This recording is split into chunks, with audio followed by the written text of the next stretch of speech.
नमस्कार दोस्तों, मैं हूं ममता तिवारी और आप सभी का स्वागत करती हूं मेरे चैनल ममताज वे में। कैसे हैं आप सब? तो ये बताने के लिए कमेंट बॉक्स में श्री हरि विष्णु जरूर लिखिए।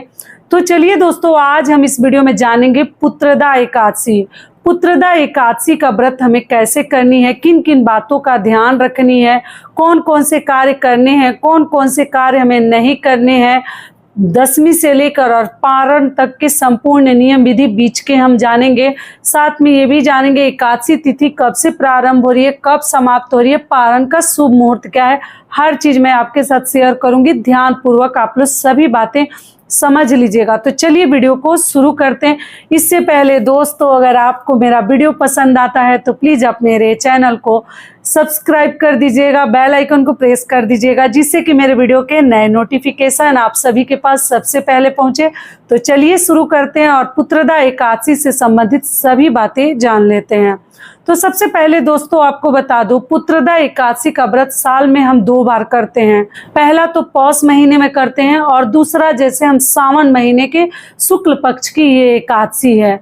तो बहुत सारे लोग पुत्रदा एकादशी का व्रत रखते हैं और जो नहीं भी रखते हैं वो संतान सुख के लिए, संतान की प्राप्ति के लिए ये व्रत रखते हैं। कुछ लोग पुत्र की प्राप्ति के लिए व्रत रखते हैं। तो पुत्रदा एकादशी का व्रत जो चाहे वो रख सकते हैं, ठीक है। जो मान लीजिए हर माह के नहीं कर रहे हैं वो भी पुत्रदा एकादशी का व्रत कर सकते हैं। लेकिन पहली बार अगर उठानी है तो पुत्रदा एकादशी से एकादशी का व्रत नहीं उठाया जाता है। पहली बार मत उठाएगा। मान लीजिए एक बार किए हैं, फिर हर एकादशी आप नहीं कर रहे हैं, या देवउठनी एकादशी का किए हैं या निर्जला एकादशी का किए हैं, तब आप लोग ये एकादशी का व्रत शुरू कर सकते हैं, ठीक है। लेकिन पहली बार केवल एकादशी का व्रत प्रारंभ करनी है तब आप लोग मत उठाइएगा। तो ये सावन महीने की शुक्ल पक्ष की एकादशी है जो कि अधिकतर लोग ये व्रत करते हैं, ठीक है। तो आपको बता दूं, इस साल 2025 में हम पुत्रदा एकादशी का व्रत रखेंगे 5 अगस्त को। दिन पड़ा है मंगलवार के दिन हम पुत्रदा एकादशी का व्रत करेंगे। और उस दिन एक दिन पहले, मतलब दसवीं से लेकर पारण तक के संपूर्ण नियम बताऊंगी। एक दिन पहले हम दसवीं तिथि के नियमों का पालन करते हैं और अगले दिन व्रत रखते हैं और द्वादशी के दिन उसके यानी कि अगले दिन हम पारण करते हैं। एकादशी 3 दिवसीय व्रत होता है। तो जो लोग भी चाहें ये व्रत कर सकते हैं। ये फलाहारी व्रत होता है, ठीक है, निर्जला नहीं होता है। तो सबसे पहले तो आपको बता दूं कि दसवीं के दिन जो लोग भी व्रत रखेंगे, दसवीं के दिन हम शुद्ध सात्विक भोजन करते हैं। अभी तो सावन का महीना है तो ऐसे ही लोग लहसुन प्याज नहीं खा रहे, बिना लहसुन प्याज की शुद्ध सात्विक हम भोजन करते हैं। मसूर की दाल, बैगन, मूली, ये सब चीजें खाकर हमें व्रत नहीं रहनी चाहिए। चावल आप लोग पूछते हैं दिन में खा सकते हैं, रात्रि में मत खाइएगा। दूसरा क्या है कि आप एकादशी के दिन कुछ लोग कहते हैं कि सूर्यास्त के बाद नहीं खाते हैं। देखिए हमारे घर में ऐसा नहीं है, रात्रि में हम भोजन करते हैं, केवल चावल का ध्यान रखते हैं, नहीं खाते हैं। ये क्लियर हो गया। और सरसों तेल वगैरह आप लोग दसवीं के दिन सब खा सकते हैं। दूसरा, जैसे दूसरे दिन हम व्रत रखते हैं, मंगलवार को हम व्रत रखेंगे और आप लोग सोमवार को जैसे दसवीं तिथि के नियमों का पालन कीजिएगा। तो आप लोगों का व्रत है कि दीदी सोमवार को हम सावन सोमवार का व्रत रखेंगे, फिर एकादशी का व्रत कैसे रखें? तो देखिए 2-2 व्रत आप ही के हाथ में, चाहे तो दोनों रख सकते हैं। अगर आपकी शारीरिक क्षमता वैसी नहीं है तो कोई एक व्रत आप स्किप कर सकते हैं, सोमवार का छोड़ सकते हैं, या पुत्रदा एकादशी का मत कीजिए। टोटल आपकी इच्छा है। अगर करना चाहते हैं तो दोनों कर लीजिए, अपने क्षमता के अनुसार ही कार्य कीजिएगा। कभी अपने शरीर से हमें जबरदस्ती नहीं करनी है। ये क्लियर हो गया। शिव जी की भी पूजा करेंगे, सावन का आखिरी सोमवार व्रत भी है और उसके दिन अगले दिन हम पुत्रदा एकादशी यानी कि 5 तारीख को व्रत रखेंगे।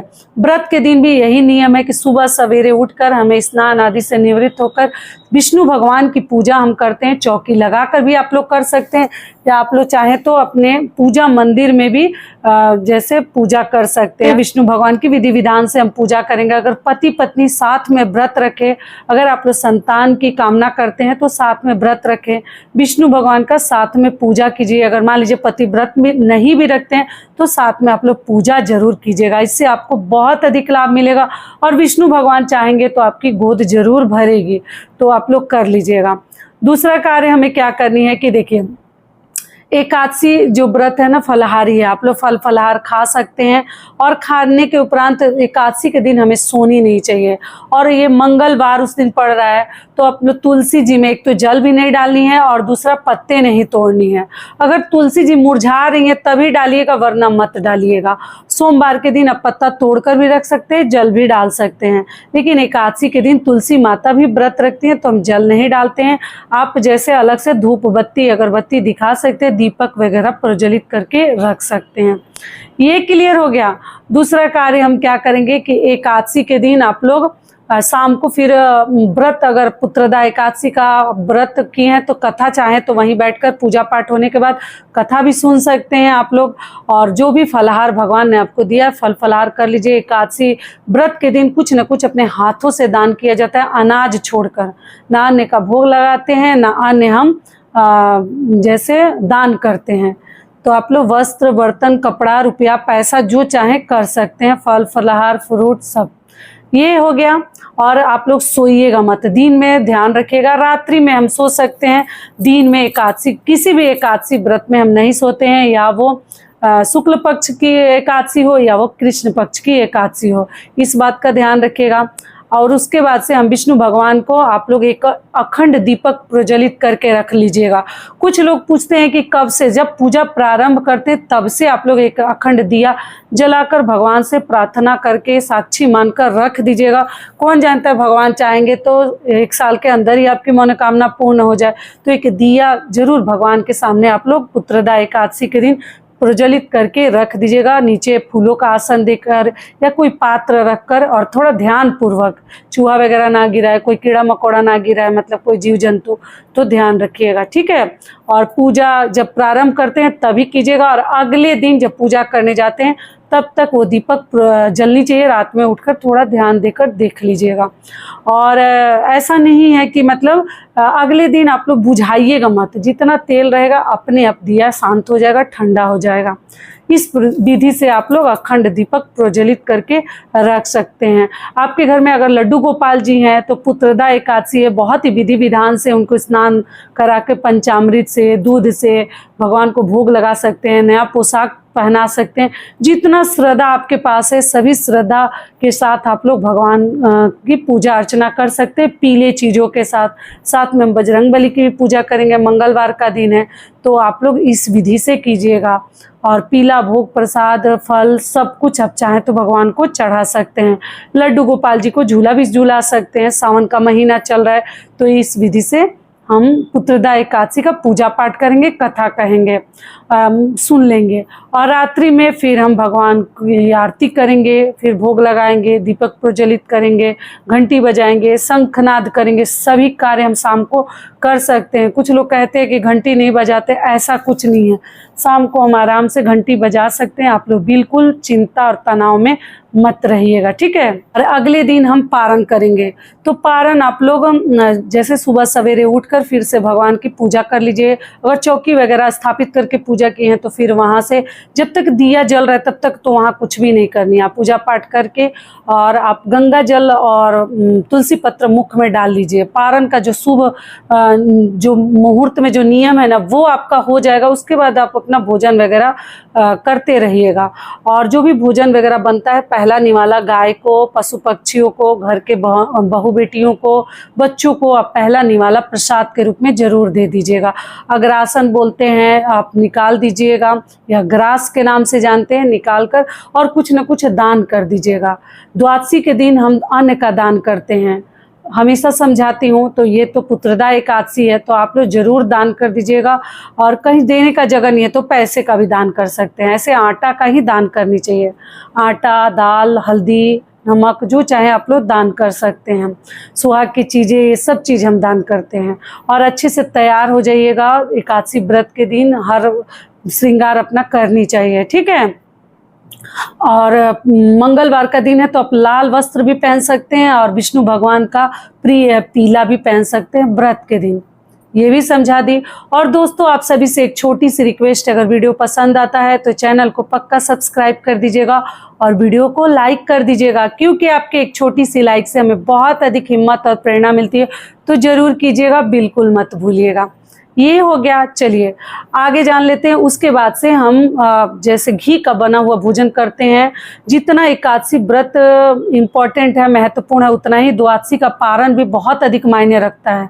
तो आप लोग घी का बना हुआ भोजन, बिना लहसुन प्याज का हम भोजन करते हैं और रोटी खाते हैं। कुछ लोग चावल से पारण करते हैं, लेकिन हमारे घर में चावल से पारण नहीं किया जाता है। हम लोग शुरू से ही रोटी खाते हैं और रोटी हमारे घर में सभी खाते हैं और एक समय ही भोजन किया जाता है। उसके बाद रात्रि से आप लोग सरसों तेल वगैरह खा सकते हैं। घी का बना हुआ भोजन, अरहर की दाल, मूंग की दाल, ये सब चीज़ें आप लोग खा सकते हैं। पार लगता है तो रोटी दाल बनाइए, नहीं पार लगता है तो आप लोग दल पिट्ठी वगैरह, दाल ढोकली वगैरह भी बनाकर खा सकते हैं। बिना मेहनत का एक ही बर्तन में आपका सब बन जाएगा। भोग भी लगा दीजिएगा और भरपेट खा भी लीजिएगा।